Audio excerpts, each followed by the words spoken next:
mapagpalang umaga po sa ating lahat. Na-bless po ba kayo sa ating pananambahan, sa pag-awit at pagpuri sa ating Panginoong Diyos? Amen. So, finally, nagkita-kita na rin po tayo sa mahabang panahon na nag-lockdown. Every time na may preaching, palagi yung camera yung kaharap namin. Medyo mahirap pala yung mag-preach sa camera.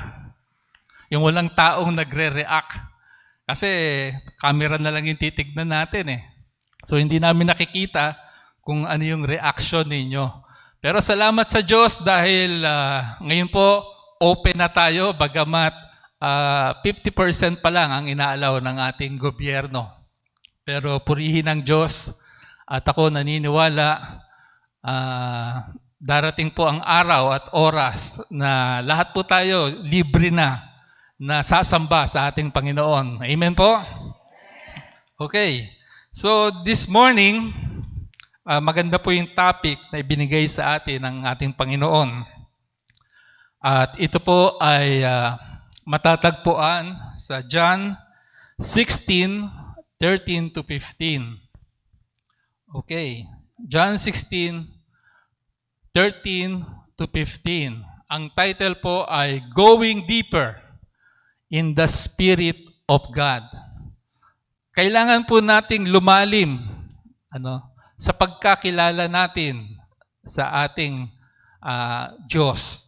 At dito po sa Espiritu ng Diyos na iniwan po sa atin dito ngayon. Dahil ngayon po tayo po ay namumuhay sa Espiritu ng Diyos. We are living in the Spirit of God. Amen po? Okay, so basahin po natin yung mga talata. Sabi po dyan, but when He, the Spirit of truth, comes, He will guide you into all the truth. He will not speak on His own. He will speak only what He hears, and He will tell you what is yet to come. Okay? He will glorify me because it's from me that He will receive what He will make known to you. And that belongs to the Father is mine. That is why I said the Spirit will receive from me what He will make known to you. So, naintindihan niyo po ba? Medyo malalim po yung sinasabi dito ng ating Diyos. Si Jesus po ang nagsasalita dito nung time na sinasabi po niya sa kanyang mga alagad na babalik na po siya sa nagsugo sa kanya, kundi yung nagsugo sa kanya, sino po ba nagsugo? Yung ating Ama. Yung Diyos Ama, isinugo po si Jesus dito sa lupa para para iligtas tayo. Tayong mga makasalanan. At ngayon po, itong talata na ito na binasa natin, malapit na po siyang umakyat. At kaya sinasabi niya rito, but when He, sabi po, the Spirit of truth will come. Yung Espiritu po ng katotohanan, darating sa inyo. Hindi ako makakaakyat sa langit nang hindi ko naiiwan yung Espiritu na yan. Okay? Tignan po natin sa Tagalog para mas medyo maunawaan po natin yung salita. Sabi po diyan, ngunit pagdating ng Espiritu ng katotohanan, papatnubayan nyo kayo. So siya po yung magiging patnubay natin dito. Kasi wala na po si Kristo, aakyat na siya. At dito po, sabi diyan, papatnubayan niya kayo ng buong katotohanan sapagkat ang sasabihin niya ay hindi mula sa kanyang sarili. Kundi ang kanyang narinig at ipahahayag sa inyo ang mga mangyayari sa mga hinaharap. So yung Espiritu po, makikinig po siya doon sa kanyang Ama, kay Jesus. At ito po ang ipapahayag niya sa atin. Siya po yung tutulong para maunawaan natin yung mga bagay na nais ipahayag ng Diyos sa atin. So maaaring meron siyang gustong sabihin sa atin na pwedeng sa hinaharap, para sa kabutihan natin yon. Naunawaan niyo po ba? Maaaring nangungusap siya ngayon, meron kang isang bagay na gustong gawin. Meron kang plano. Pero ang Diyos Espiritu, siya po yung magbibigay sa atin ng katotohanan. Amen po ba? Naintindihan niyo po? So siya po yung magbibigay sa atin ng katotohanan kung tama ba yung gagawin mong desisyon. Ganun po yung Holy Spirit. Yung Espiritu po na tinanggap natin, dapat po nagwo-work yan sa atin. Si Kristo umakyat, yung Espiritu bumaba. At yan po ang magbibigay sa atin ng gabay, patnubay sa lahat po ng gagawin natin. Okay? So sinabi, paparangalan niya ako sapagkat tatanggapin niya ang Espiritu. So tayo po, kapag nahayag na sa atin yung salita at yung nais ng Diyos, yung plano ng Diyos sa buhay natin, paparangalan talaga natin ang Diyos. Pero ang magiging problema lang natin kapag hindi natin sinunod yung nais ng Diyos, yung plano ng Diyos sa buhay natin, doon po tayo nagkakamali. O kumbaga, ito pong Espiritu, magkakaroon po yan ng kapighatian. O nagigrieve po yan, yung Holy Spirit. Kasi meron siyang magandang plano, pero hindi natin sinusunod. Ini-ignore natin yan. Okay, sino po ba itong Spirit of God? So yung Spirit of God is revealed in Genesis 1:2. Sinabi po dyan, now the earth was formless and empty. Darkness was over the surface of the deep. And the Spirit of God was hovering over the waters. So yung Diyos po, yung ating Diyos Ama, kasama niya na po itong Espiritu na to. At kumikilos na po ito. Doon pa lang po sa creation ng Diyos. Andiyan na po yung Espiritu ng Diyos. Kasama po niya ang Diyos Ama na lumikha ng langit at lupa. And then, si Jesus, kasama na rin po niya. Kasi sinabi nga doon sa John 1:1, in the beginning was the Word. Doon sa simula, nandun na yung salita. And the Word was with God. And the Word was God. And became flesh. Kaya nga, si Jesus, kasama na po yan sa creation. Kasi sa simula pa lang, nandyan na yung Diyos Ama, nandyan yung Diyos Anak, at nandyan po yung Espiritu. At yung Espiritu na yon, yun po yung kasama natin ngayon na dapat po nating pakinggan. Amen po? So na-confirm po itong revelation na ito sa Psalms 33:6. Sinabi po dyan, by the Lord were the heavens made, and the host of them by breath of His mouth. The word for breath is the same word translated spirit in Genesis 1:2. So dito po, the term Spirit of God is a proper designation of the third person.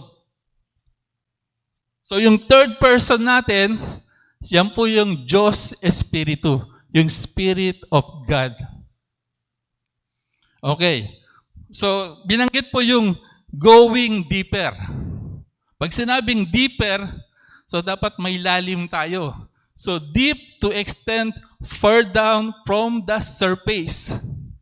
So dapat mas malalim pa tayo sa pagkakilala doon sa Espiritu ng Diyos. Yun po yung gusto ng Diyos sa atin. Ang opposite po niyan is shallow, to stay on the surface. Okay. Last year, nagpunta po ako ng Palawan at nagkaroon po kami ng doon. Siyempre, nag-snorkeling kami. Naligo kami sa dagat. Yung snorkeling, ayan po, parang meron kayong goggles. Ang kulang nyo na lang ngayon, yung tube. Di ba? Pag nilagyan kayo ng tube, alam nyo, pag lumangoy kayo doon, makikita mo yung ganda ng mga isda, makikita mo na yun. Na iba't ibang klase ng isda. Dadaling ka kasi doon sa lugar na kung saan maganda yung mga makikita mo. Pero, hindi tayo dapat makontento doon sa ibabaw. Ang sinasabi dyan. Kailangan lumalim tayo. So yung yung guide, sabi niya, Kuya, gusto mo doon sa malalim. Mas maganda doon sa malalim. Syempre, medyo hindi naman ako ganun kagaling mag-swimming. Pero ginaid niya ako. Sabi niya, sige, hawak ka sa akin. Pumunta kami doon sa kailaliman. Doon mo makikita talaga yung ganda nung dagat. Kasi nakita mo yung perlas doon, yung mga shell, kapag nilapitan mo pala, sumasarado. Yung iba nakabukas. Tapos makikita mo doon yung mga perlas na itim, perlas na puti. Ang mamahal pala nun. Kapag binili mo pala yun, napakamamahal. Makikita mo yung mga coral sa ilalim. So, hindi tayo dapat makontento doon sa nakikita lang natin sa ibabaw. Ngayon, alam ko lahat po tayo dito, gusto natin, syempre, magpalalim sa salita ng Diyos. At makita natin yung ganda na nais ng Diyos na ipakita sa atin. Amen po? Okay. So what does it mean to go deeper in the Spirit of God? In the Bible, to go deep means we don't stay on the surface. Huwag kang makontento na tayo, nag-church na lang tayo, makikinig na lang tayo ng salita. Dapat aralin natin yung yaman ng salita ng Diyos. Amen po? So, sabi dyan, we should not be satisfied to stay in the shallows. Huwag ka dapat masatisfy dyan, but to rather go into the depths of the Scripture. Kailangan meron tayong lalim na every time na binabasa natin yung salita ng Diyos, sinisisid natin yun. Kumbaga, tutuklasin mo yung yaman ng kanyang salita. Okay? So why do we need to go deeper in His Word? Number 1, to know Him more. Para makilala natin siya. Sino ba yung Diyos na sinasamba natin? Hindi tayo yung nabubuhay sa sarili natin, nakukontento dun sa ginagawa na natin, pero dapat kilalanin natin ano bang kapangyarihan meron ang Diyos na sinasamba mo. Okay? Number 2, to strengthen our faith. Dapat palakasin natin yung pananampalataya natin para hindi tayo madaling bumagsak o madaling matakot. Kailangan nating palakasin yung ating pananampalataya.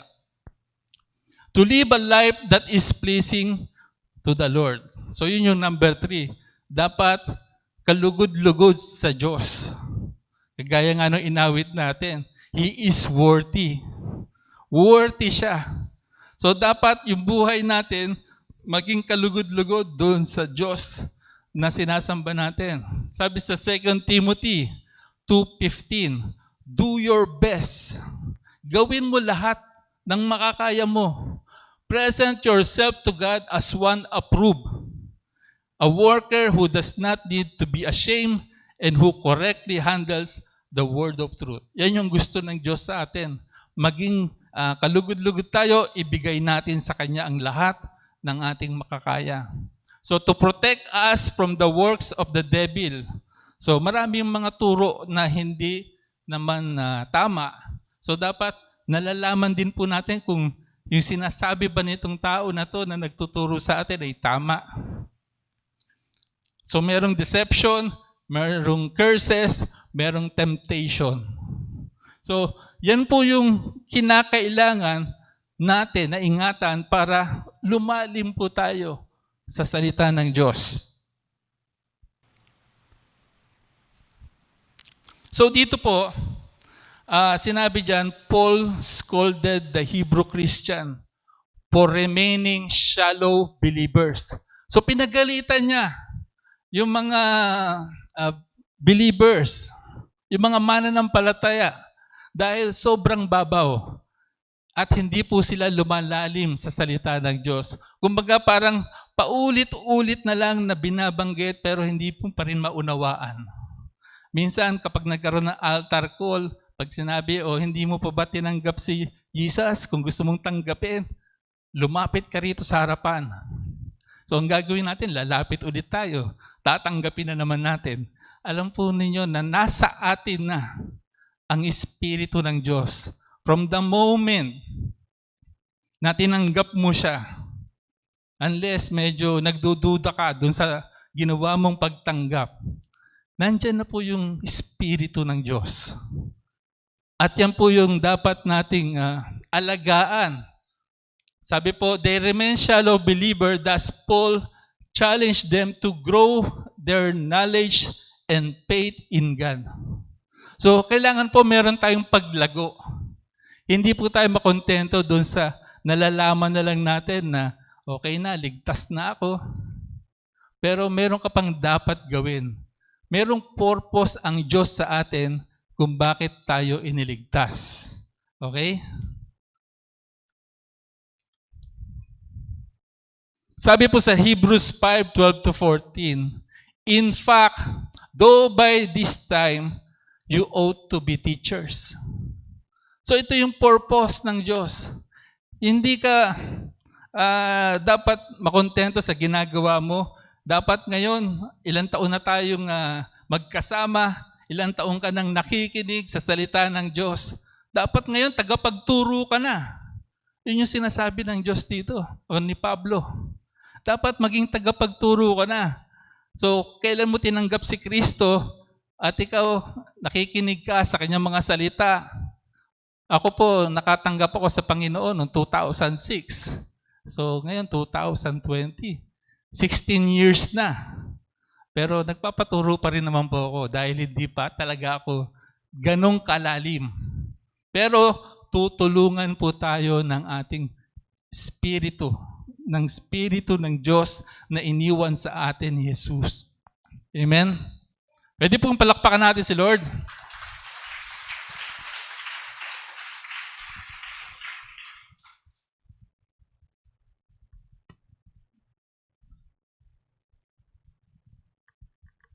So dito po, si Peter, namangka po sila sa dagat at manghuhuli sila ng isda. At tinawag ni Jesus si Pedro. Sabi diyan, Christ called Peter to put out into the deep water and let down his net for a catch. Si Pedro po at yung kanyang mga kasama, walang mahuling isda. Magdamag na silang pumalaot. Wala silang mahuli, wala silang dala-dala. Pero sinabi ni Jesus, ilaglag mo na yung lambat mo doon sa kalaliman. Si Pedro medyo nag-react. Nag-react pa si Pedro dito. Sabi niya, magdamag na nga ho kami rito na malaot. Wala nga ho kami makita. Pero, bagamat nagreklamo siya, sumunod pa rin siya sa Diyos. When he obeyed, sabi diyan, the result was amazing. Grabe yung huli na nakuha nila. Halos pumutok daw yung lambat. At doon sa paghuli nila, yung kanilang 2 bangka, halos lumubog dahil sa sobrang dami ng isda na nakuha nila. Ganun po yung nais ng Diyos sa atin. Sumunod lang tayo. Yun yung gusto ng Diyos. Obey Him. Ano man yung sinasabi sa iyo, sundin mo dahil may magandang resulta yan. May magandang resulta po yan. At nung bumalik si Pedro, anong ginawa niya? Nagpatirpa siya kay Jesus. Humingi siya ng tawad. Patawad po, Panginoon. Dahil medyo nagduda siya. Ngayon, yung bang sinasabi sa iyo ng Diyos, kapag nangungusap siya sa iyo, pinagdududahan mo ba yung sinasabi niya? At alam ng Diyos kung ano yung para sa iyo. Alam ng Diyos kung ano yung blessing na ibibigay niya sa iyo. Kaya hindi mo dapat pagdudahan yun. Kapag may inutos sa iyo si Lord, magbigay ka. Magbigay ka kay Lord at makikita mo yung resulta niyan. Hindi naman dahil ka sa nagbibigay ka dahil ibe-bless ka ni Lord, pero dahil gusto mong sumunod sa Panginoon. Dahil yun yung sinabi sa iyo ng Diyos. Okay? So, when he obeyed, the result was amazing. Christ called us to go deeper with Him, with greatest riches and service life, and stop waiting. Sabi diyan, tigilan mo na yung pagtatampisaw sa ibabaw. Magpakalalim na tayo. Sumunod na tayo sa Panginoon. Yan yung gusto ng Diyos. Okay? So, common reason why people struggle to deeper. Bakit nag-i-struggle yung mga tao? Sabi dyan, number 1, it calls them to leave their comfort zone. Hindi mo na ako susunod, Lord. Parang nag-i-enjoy pa ako doon sa ginagawa ko . Okay na muna ito na pa-Sunday lang muna tayo. O pag mayroong Bible study, minsan attend tayo, minsan hindi. Dahil nandun tayo sa comfort zone pa. Ayaw pa nating bitawan yung mga bagay na kumbaga nai-enjoy ng sarili natin. No? Number 2, sinabi dyan, yung fear of being different. Nandun yung takot mo. Na kapag sumunod ka na sa Panginoon, ano kayang mangyayari sa akin? Kukutsain ba ako ng aking mga kaibigan? Ng aking mga kaopisina? Kapag nag-share ba ako, matatanggap ba nila yan? So, nandun yung fear. Fear of uncertainty, yung parang wala kang katiyakan. So, it calls them for a greater commitment. Parang nag-i-struggle ako kasi baka kapag nag-commit na ako dyan, hindi ko naman magampanan din yan dahil unang-una, it takes time to pray and study. Kailangan manalangin ka ng manalangin at mag-aral na mag-aral ng salita ng Diyos. Parang hindi ko pa kaya yang gawin. So, pangalawa, it may call for sacrifice. So, marami kang isasakripisyo. Sakripisyo mo sa oras, sakripisyo sa lahat ng mga kailangan mong gawin. Kumbaga, yung oras na para minsan sa pamilya mo, oras para sa trabaho mo, parang magkakaipit-ipit na lahat yan. So, merong sakripisyo to give something up. So, example po dyan, yung career mo, yung lifestyle na ginagawa mo, mas gusto mo yung medyo pa chill-chill lang, relax-relax, pa coffee-coffee. Yan, mahilig si Brad Louie po dyan, coffee-coffee. Di ba, Brad Louie? Yung pa coffee-coffee tayo, okay yan. Ungodly relationship, ungodly habits. So, meron ka pang mga ginagawa na hindi mo pa mabitawan. Mahirap bitawan yung pagiging kung gwapo ka, maraming humahabol sa'yo, para ang hirap talagang bumitaw dyan. So, yun po yung kung bakit nag-i-struggle. Hindi mo pa maisuko sa Panginoon. Kung ano yung mga ginagawa mo ngayon versus doon sa dapat nagawin mo ngayon. So, how do we go deeper into His presence? Sabi po dyan, number 1, surrender and accept Christ as your Lord and Savior. Kung bagong mananampalataya ka pa lang, dapat isuko mo. Yun lang naman yun eh. Simple lang naman yung pinagagawa ng Diyos eh. Suko mo lang. At tanggapin mo siya bilang Panginoon mo at Diyos. Have alone time with God. So meron ka dapat kumbaga oras sa Panginoon. Yung talagang kayo lang dalawa ang nag-uusap. And then, undergo intensive Bible study. So, kailangan mag-aral ka talaga ng salita ng Diyos para lumalim ka pa. Yung quiet time, yung sinasabi niya na alone time with God, talagang quiet ka dyan. Yung hindi ka nagsasalita, kundi hihintayin mo lang kung ano yung mensahe na gustong ibigay sa iyo ng Diyos. Yun yung quiet time. Hindi mo kailangan magbasa, hindi mo kailangang makinig ng mga kung ano-anong music. Kumbaga, quiet talaga. Wala kang iisipin na iba.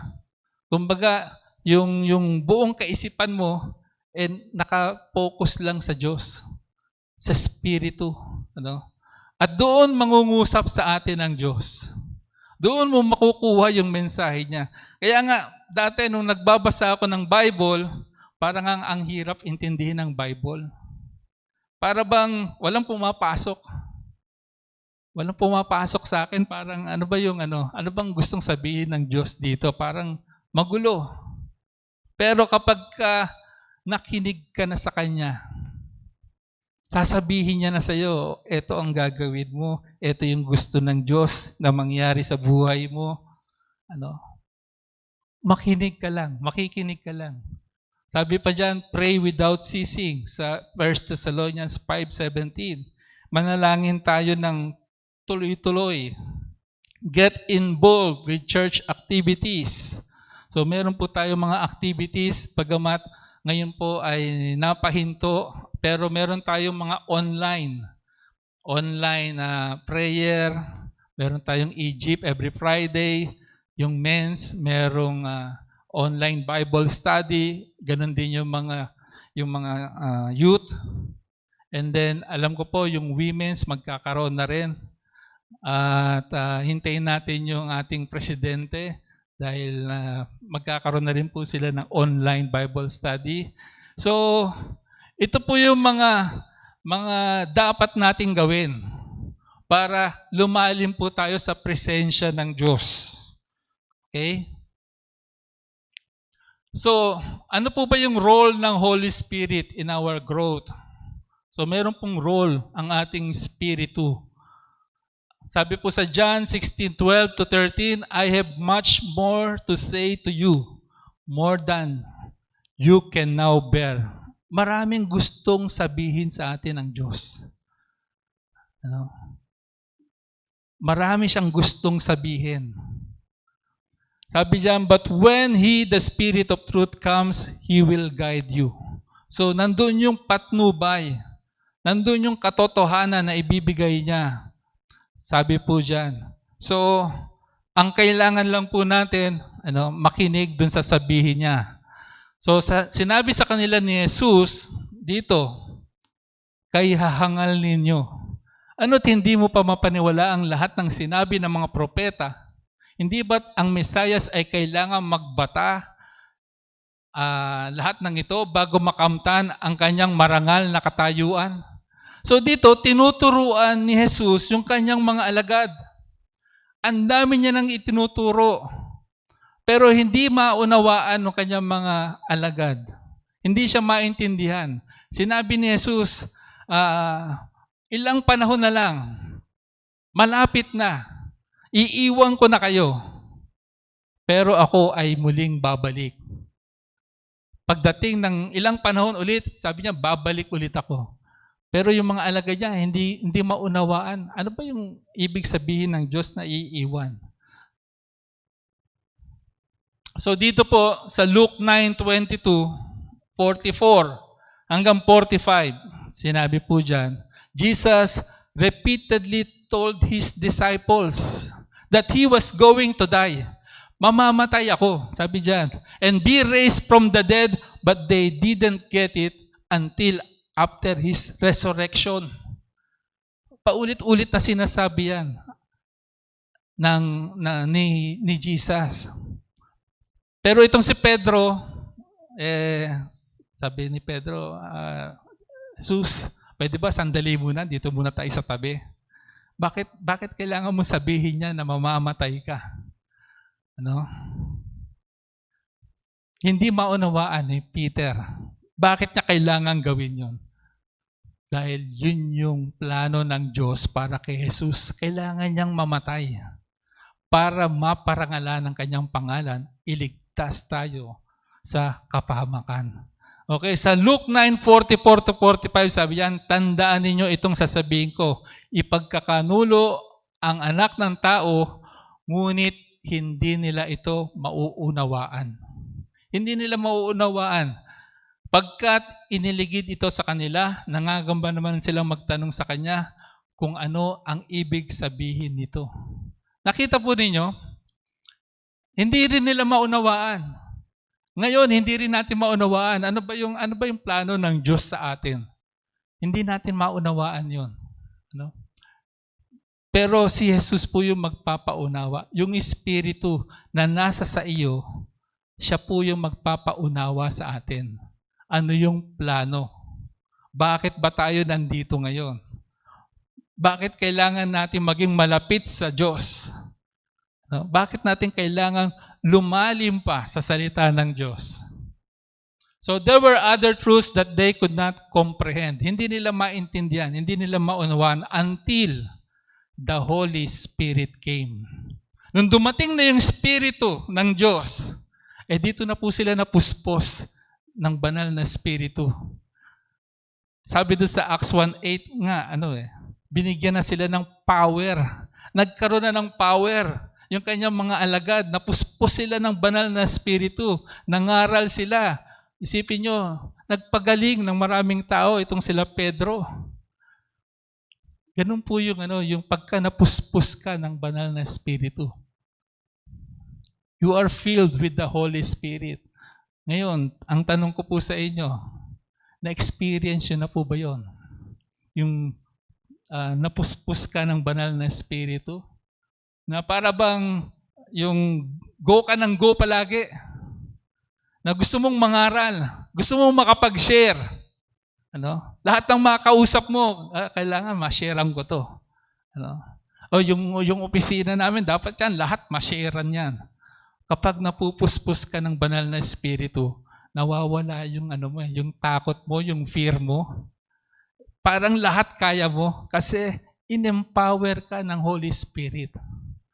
Yun po yun. Kailangan lang natin ma-empower tayo. Yung kapangyarihan ng Espiritu ay nasa atin para maihayag natin yung plano ng Diyos. Yun po yun.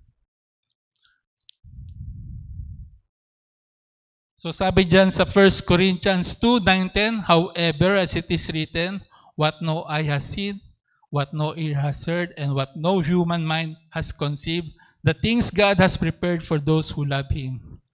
This is the things God has revealed to us by His Spirit. The Spirit searches all things, even the deep things of God. Yung deep things ng Diyos, yun po yung dala-dala ng Espiritu, itong Spirit of God. Kailangan, alam po niya kung ano yung nais ng Diyos na dapat matutunan po natin. So the point is, the Lord will help us gradually. So unti-unti naman po yan. Gradual. Yung gagawin po ng Diyos sa atin. Hindi naman nila tayo bibiglain. Hindi niya tayo bibiglain sa impormasyon na hindi pa natin kayang intindihin. Nagtuturo po sa atin ang Diyos, pero minsan medyo may kabagalan lang tayo na maunawaan. Pero kung bibigyan mo pa ng oras, panahon para pag-aralan, ano yung mensahe ng Diyos sa akin? Yun po yun. He will patiently teach us His ways to overcome our daily struggles and change our ungodly ways. As we grow, He take us deeper. So yun po. Sinasabi diyan, patuloy po tayong tuturuan ng Diyos. Patuloy niya po tayong sasamahan kung ano man po yung mga struggle na kinakaharap natin ngayon. Alam ko po, marami ngayon sa atin, may mga struggle. Struggle sa trabaho, struggle sa kalusugan, pero tutulungan po tayo ng banal na Espiritu. So every believers, sabi diyan, needs the Holy Spirit to understand. So lahat tayo mga mananampalataya, tutulungan niya tayo para maunawaan yan. Ano yung ibig sabihin ng salvation? Sino ang Diyos? Paano tayo mamuhay na may pananampalataya? And how to read and study the Bible and how to pray. So lahat po yan ituturo sa atin yan, isa-isa. Marami na rin po tayong mga narinig na mga pagtuturo sa ating church. May mga trainings din tayo na naganap dito. So, yun po makakatulong po sa atin yun para lumalim tayo ng lumalim hanggang sa maunawaan po natin yung nais ng Diyos po sa atin. So, ang question, are you willing to learn? Baka kasi nagtuturo ka or nakikinig ka, pero yung puso naman natin, ayaw naman magpaturo. Maaring nakikinig ka ngayon, pero parang hindi ko pa kayang yan, hindi ko pa kayang i-absorb lahat yan. Pero willing ka ba na matuto? Are you willing to let go of your pride? Kasi minsan may pride din po yan na hindi pa muna. Dahil ang gusto mo, sarili mo pa rin Meron akong ibang plano sa buhay Ang plano ko muna ngayon, yung career ko muna. Kailangan yan muna ang unahin ko. Are you willing to let Him in? Willing ka ba na tanggapin siya? Papasukin siya at siya yung maging hari ng buhay mo. Yun yung gusto ng Panginoon. No? Willing ka ba? Yun lang naman Kapag sinabi mong willing ka, dyan na magsisimula yan.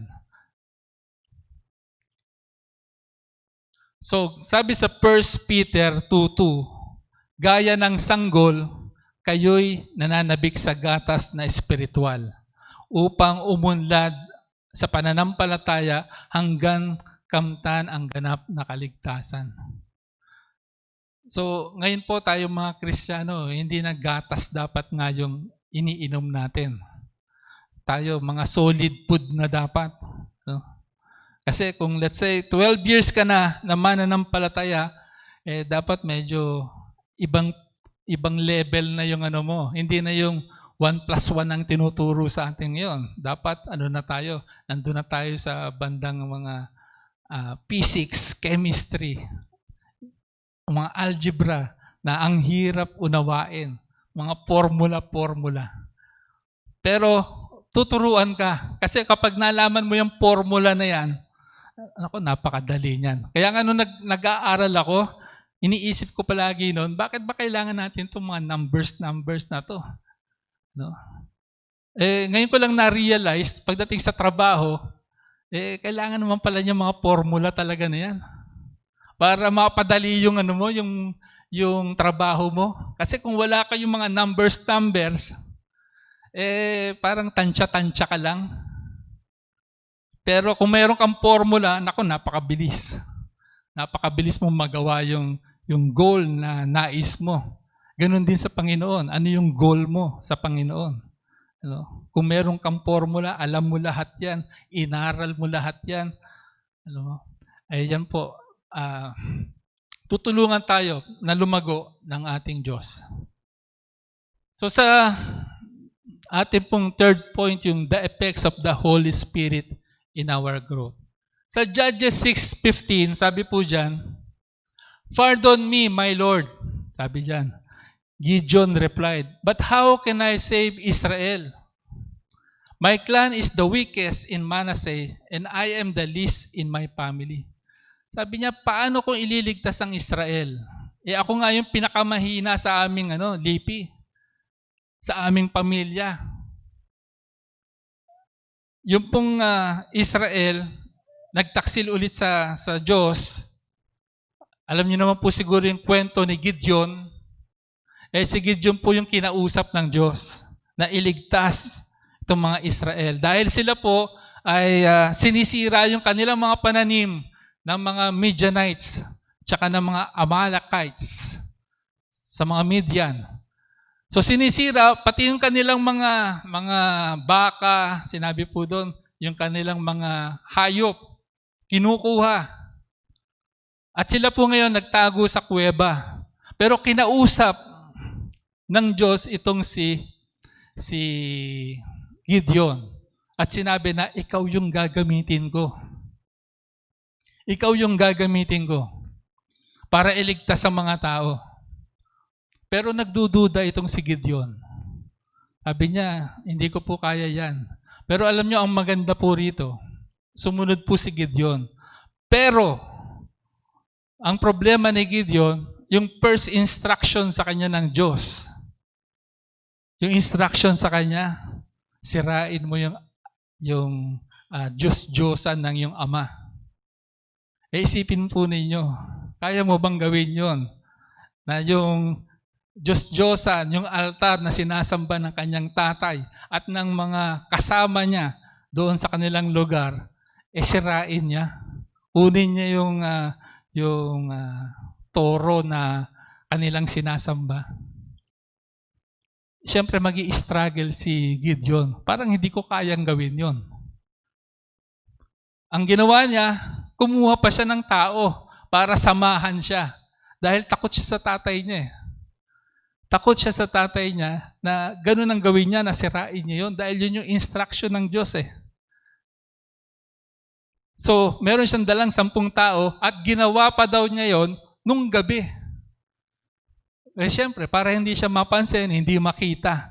Pero nalaman ng mga tao doon na kapamilya niya na si Gideon ang kumuha. Yun yung unang instruction. Pero, dito po sa chapter 6, mababasa po ninyo sa 6 verse 34, the Spirit of the Lord came on Gideon, and he blew a trumpet summoning the Abiezrites to follow him. Nilukuban po siya ng banal na espiritu. Ngayon, lalaban sila sa digmaan. Yung digmaan, syempre, sinabi po dun sa ang dami nilang kakalabanin doon. Countless people yung sinasabi. Sila, meron silang 32,000 na mga kalalakihan. Pero sabi ng Panginoon, bawasan mo yan. Masyado kayong marami. Binawasan ng 10,000, naging 22,000. Pero ang instruction pa ng Diyos, bawasan pa natin yan. Sobrang dami. Baka hindi naman maparangalan ang pangalan ko dahil sa dami ninyo. Baka sabihin dahil magagaling kayo. So ilan ang itinira ng Diyos? 300. Doon sa pakikipaglaban, wala silang ginamit na sandata. Walang kanyon. Samantalang ang daming kalaban. Sabi nga, yung Amalekites, Midianites, pati yung iba pang mga galing sa mga southern city na pumipinsala sa kanila. Pero ang ginawa lang po ni Gideon, trumpet lang, hinipan. Sabi nga po, 6:34, the Spirit of the Lord came on Gideon and he blew a trumpet. Nung blinu na yung trumpet, sila mismo yung naglabanan. At hindi na nila kailangang gumalaw pa para makipagpatayan doon sa mga Midianites. Ganun pong kabuti ang Diyos.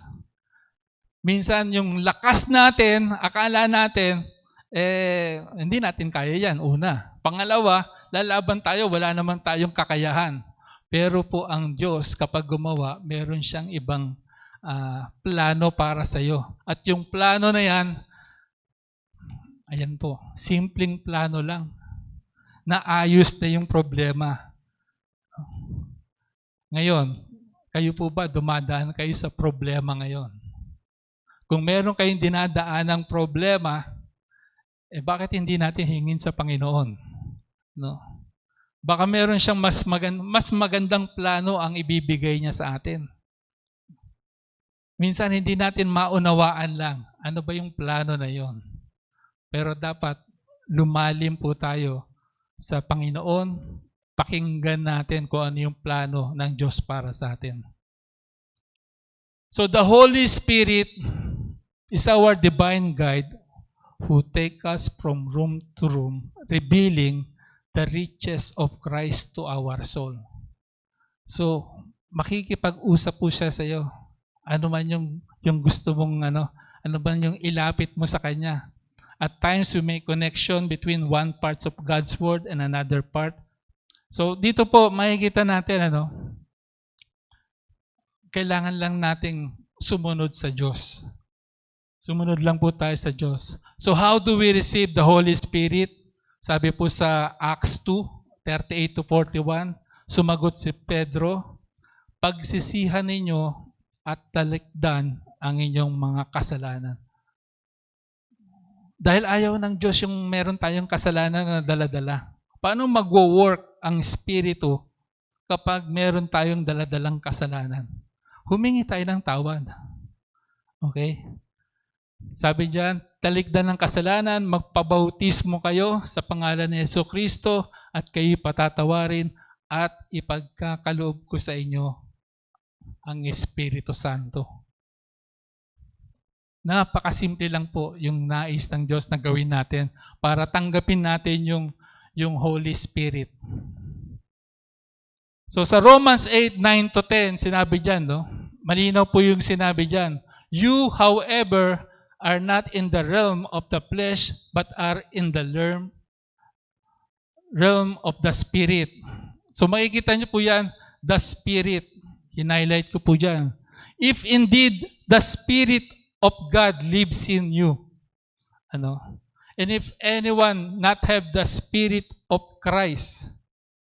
So nandiyan po yung Espiritu ng Diyos, Espiritu ng anak. So they do not belong to Christ. And if anyone doesn't have the Spirit of Christ, they do not belong to Christ. So kailangan, nandyan po yung Espiritu natin. Espiritu ng Diyos sa atin.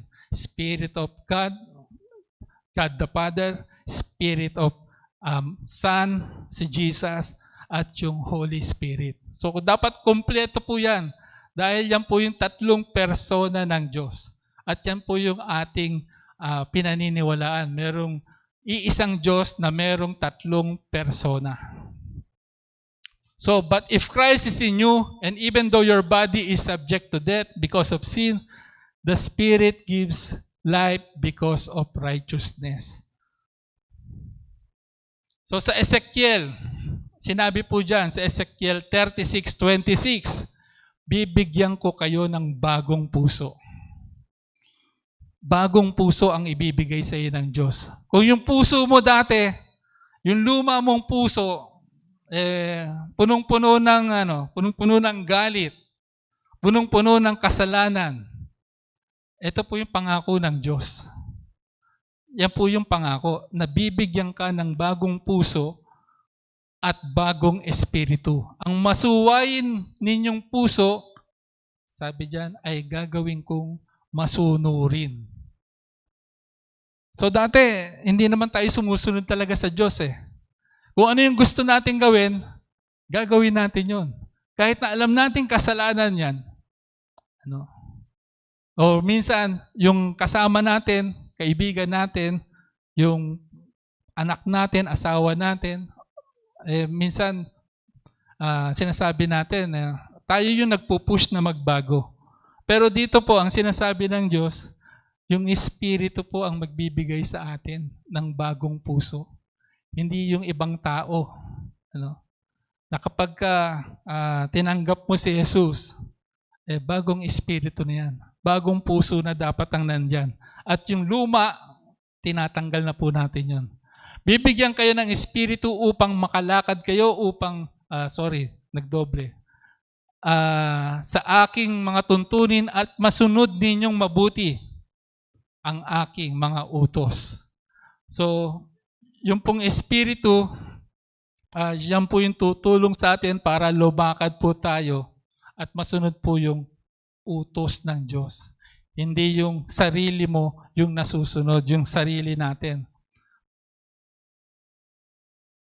So dito po, yung effect of Holy Spirit in our growth, yung Holy Spirit po is our intercessor. Sabi dyan sa Romans 8:26-27, in the same way, the Spirit help us in our weaknesses. Yung mga kahinaan natin, tutulong po sa atin ang Espiritu. We do not know what we ought to pray for, but the Spirit Himself intercede for us through wordless groans. So minsan hindi po tayo marunong manalangin. Ito po yung maganda sa Espiritu na nasa atin. Siya po yung tutulong. Siya po yung mamamanhik sa atin para turuan tayo, para ipamanhik sa Diyos. Ano yung nais mong sabihin na hindi mo naman masabi. Kaya nga tayo, intercessor tayo dito sa ating church, tayo namamanhik tayo sa Panginoon. Pero kung ikaw naman, hindi ka naman talaga ganun kumbaga yung relasyon natin pagdating sa pananalangin, hindi ka ganun ka-open magsabi sa Diyos. Mauunawaan ng Espiritu yon at siya po yung mamamanhik doon sa ating Diyos Ama. So the Holy Spirit knows better as what to pray for. It is He who knows what we need in accordance to God's will. So palagi pong God's will dapat. Ano yung kalooban ng Diyos? Yun po yung dapat na masunod po sa atin, hindi yung kalooban natin. So yung Spirit po na nasa atin, siya rin po yung magiging guru natin. The Holy Spirit is our teacher.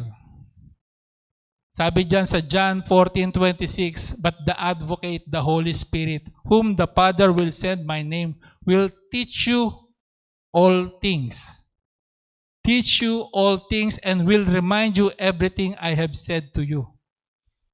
Siya yung magpapaalala sa atin. Kung minsan natatakot tayo na wala akong alam, pero biglang ipapaalala sa iyo ng Diyos. Ano yung gusto niya sabihin at siya yung magtuturo sa atin.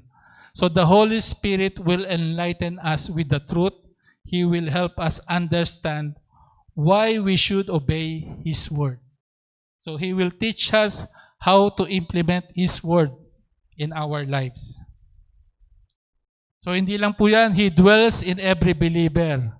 So tayo po bilang mga Kristiyano na tumanggap, sinelyuhan na po tayo. Sinabi diyan, meron na tayong seal of ownership. Hindi ka na pwedeng makuha ng iba dahil tinatakang ka na. Nasa Panginoon ka na. Sabi diyan sa Ephesians 1:13-14, if we don't have the Holy Spirit, we are not saved. Kung wala yung Espiritu na nasa iyo, hindi ka maliligtas. So, kailangan mong tanggapin yung Espiritu na yon. Our body becomes the temple of dwelling place of the Holy Spirit. Sabi po yan sa Corinthians 6:19. So, the Holy Spirit makes us new in Christ. So, Jesus answered, sabi dyan, very truly I tell to you, no one can enter the kingdom of God unless they are born of water and the Spirit. So malinaw po yung sinasabi dyan ng banal na kasulatan. So the Holy Spirit distribute spiritual gifts. Marami pong gifts na ibinigay ang Holy Spirit. Gift of wisdom, gift of faith, gift of miracles, gift of prophecy, gift of discernment, gift of tongues. Lahat po yan. Yan po yung mga gifts. Gifts of interpretation of tongues. Lahat po yan. Gifts po yan ng Holy Spirit. So dapat po, I-practice po natin ano man yung gifts na binigay sa iyo. Dati, nagkaroon po tayo ng spiritual inventory. Yung ating mission team. Yan. Kinuha yung mga spiritual gifts nyo para magamit po kayo ng Panginoon. Kung gusto nyo magpagamit sa Panginoon, nasaan ba yung gifts mo? So marami pong gifts. So kailangan tuklasin po natin yan. Ano ba yung gifts na binigay sa akin ng Diyos? So ito po yung 7 gifts of the Holy Spirit. Number 1, yung knowledge. Bibigyan kanya ng kaalaman. Fortitude. Bibigyan kanya ng lakas ng loob. Number 3, wisdom. Karunungan po yan. Understanding. Para maunawaan mo. Bibigyan ka rin niya ng fear of the Lord. Tapos meron din pong counsel and then piety. Yung piety, yan po yung kabanalan. Bibigyan niya tayo ng kabanalan. So kung meron ka ng mga gifts na yan, mas mabuti po malaman natin ano ba yung gifts na ibinibigay sa atin. At magamit natin yung gifts na yan. Huwag nating itago kung ano man yung binigay sa atin ng Panginoon. Gamitin po natin yan. Para po yan sa kanyang kaluwalhatian. So the Holy Spirit gives us spiritual gifts to every believer to equip them. Para po ma-equip tayo to be functional and productive part of the body of Christ. So para maging productive po tayo at yung gifts na ibinigay sa inyo, sa atin ng Panginoon, magamit po yan para sa ating iglesia, para sa growth ng ating church. So, if every believer has a spiritual gift, the obvious question, why aren't we using them? Bakit hindi natin ginagamit? So the problem, yun po, hindi natin nagagamit yung gifts na yan. So dito po nakasalala yung growth po ng ating church. Kung tayo po ay nagpapagamit sa Panginoon, yan po, ma-accomplish po natin yung nais ng Diyos para po dito sa atin. So, ngayon po, kapatid, nakikinig ka ba sa sinasabi ng banal na Espiritu sa inyo? Ngayon po, nangungusap ang Diyos, Espiritu po sa atin. Nakikinig ka ba? Ano ba yung sinasabi niya sa iyo? Ano yung sinasabi niya sa iyo? Kung hindi mo siya naririnig, baka naman madami kang kakumpetensya sa buhay. Sa buhay mo. Maraming kakumpetensya si Lord sa buhay mo. So take time to listen to the Holy Spirit. Yun po yung gusto ng Diyos sa atin. So the Spirit-filled is all about surrendering to God. Kailangan mong magsuko. Yun po yung Spirit-filled. Kung gusto mong mapuspos ka ng banal na Espiritu, kailangan mong mag-surrender. It is about surrendering your agenda, your will, your desires, and the totality of your life. Kailangan 100% i-surrender natin. Hindi pwedeng 50-50. Hindi pwedeng 60%, 40% kay Lord.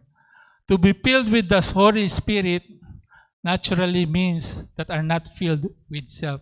Hindi yung sarili natin. Kumbaga, ang laman lang ng puso natin para sa sarili natin. Wala sa Diyos.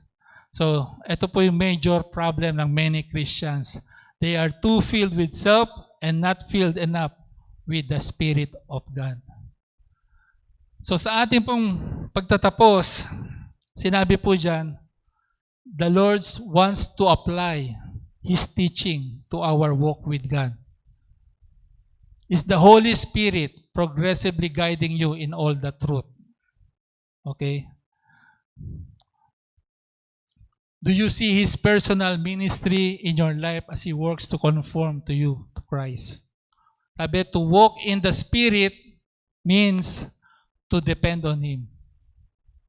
Kung gusto mong lumakad kasama ang Espiritu, kailangan mong umasa sa Kanya. Not yourself, hindi sa sarili mo. To be filled with the Spirit means to yield completely. kumpleto dapat na ibigay natin sa Kanya.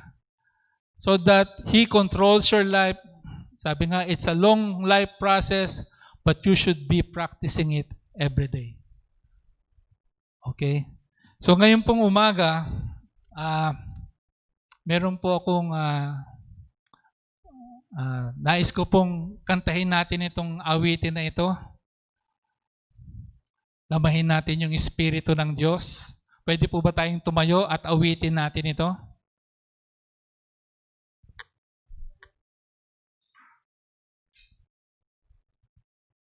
Espiritong Banal.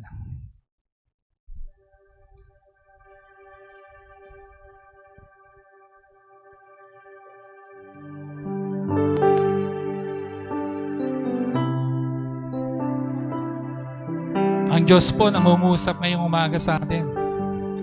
Ano po siyang gustong ipahayag sa atin?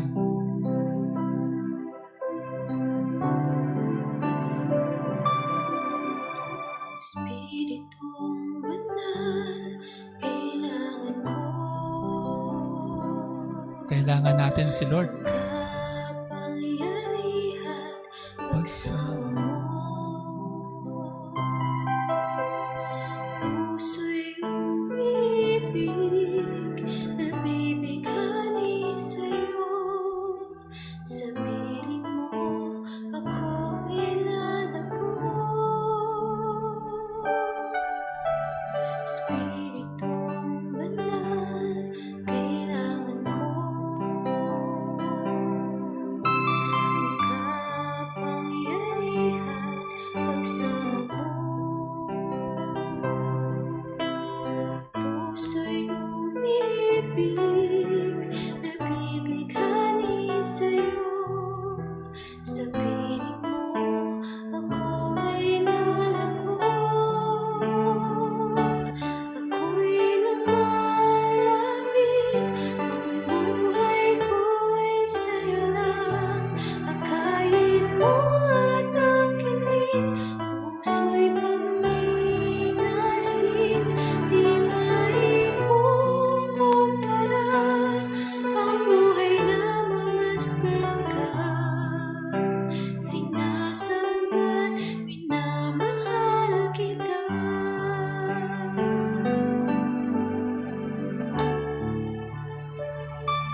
Espiritong Banal, kailangan ko.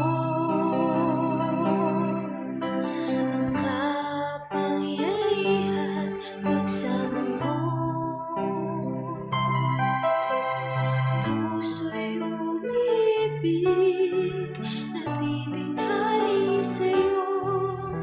Sa piling mo, ako ay lalako. Ako'y lumalapit, ang buhay ko ay sa'yo lang. Akayin mo at angkinin, puso'y pagninasin. Di maikukumpara, ang buhay na mamasdan ka. Sinasamba't minamahal kita. Ako'y lumalapit, ang buhay ko ay sa'yo lang. Akayin mo at angkinin, puso'y pagninasin. Di maikukumpara, ang buhay na mamasdan ka. Sinasamba't minamahal kita. Sinasamba't minamahal kita. Yes, Lord. Sinasamba't Sinasamba't minamahal kita. Tayo po'y manalangin. Dakilang Diyos, maraming salamat po sa mensahe na ibinigay mo sa amin ngayong umaga. Salamat, Panginoon, sa iyong banal na Espiritu na iniwan, Panginoon, upang maging patnubay namin, Panginoon. Salamat, Panginoon, sa Espiritu ng katotohanan, Panginoon. Kami po ay nabubuhay, Panginoon, na bagamat kami po, Panginoon, ay marumi, ngunit subalit sa inyong biyaya, kami po, Panginoon, ay inyong pinalaya. Salamat, Panginoon, dahil alam namin na tutulungan mo kami, Panginoon, na mabago yung aming buhay. Hindi dahil sa aming mga sarili, Panginoon, kami nabubuhay, kundi dahil sa iyo lamang, Panginoon. Salamat sa buhay na walang hanggan na ibinigay mo sa amin, Panginoon. Salamat dahil meron kaming Diyos na masasandalan sa panahon ng mga hindi namin malaman, Panginoon, yung mga paghihirap na dumarating sa amin. Lahat, Panginoon, ng merong sakit ngayong umaga, we pray for your healing touch, Lord. We pray, Lord, na tulungan mo ang mga kapatid namin ngayon na walang trabaho. Salamat, Panginoon, dahil alam namin na meron kaming Diyos na tutulong sa amin, Panginoon. Salamat sa buhay. Salamat, Panginoon, dahil kailanman hindi mo kami iniwan, hindi mo kami pinabayaan.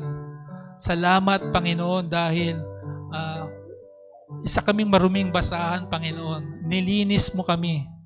Ginawa mo kaming mga anak mo. Kaya salamat, walang hanggang pasasalamat, Panginoon, ang aming ibibigay sa inyo. Salamat sa Espiritu na iniwan mo, Panginoon, upang maging gabay namin. Tulungan mo kami, Panginoon, sa lahat ng aming mga ginagawa, sa lahat ng aming mga pinaplano, mga desisyon na gagawin namin. Dalangin namin na masunod namin, Panginoon, yung tanging kalooban mo lamang. Kaya ngayong umaga, Panginoon, sa iyo namin itinataas ang lahat ng papuri, pasasalamat sa tanging pangalan ng aming Panginoong Yesus. Ang lahat ay magsabi ng Amen. Palakpakan po natin si Lord.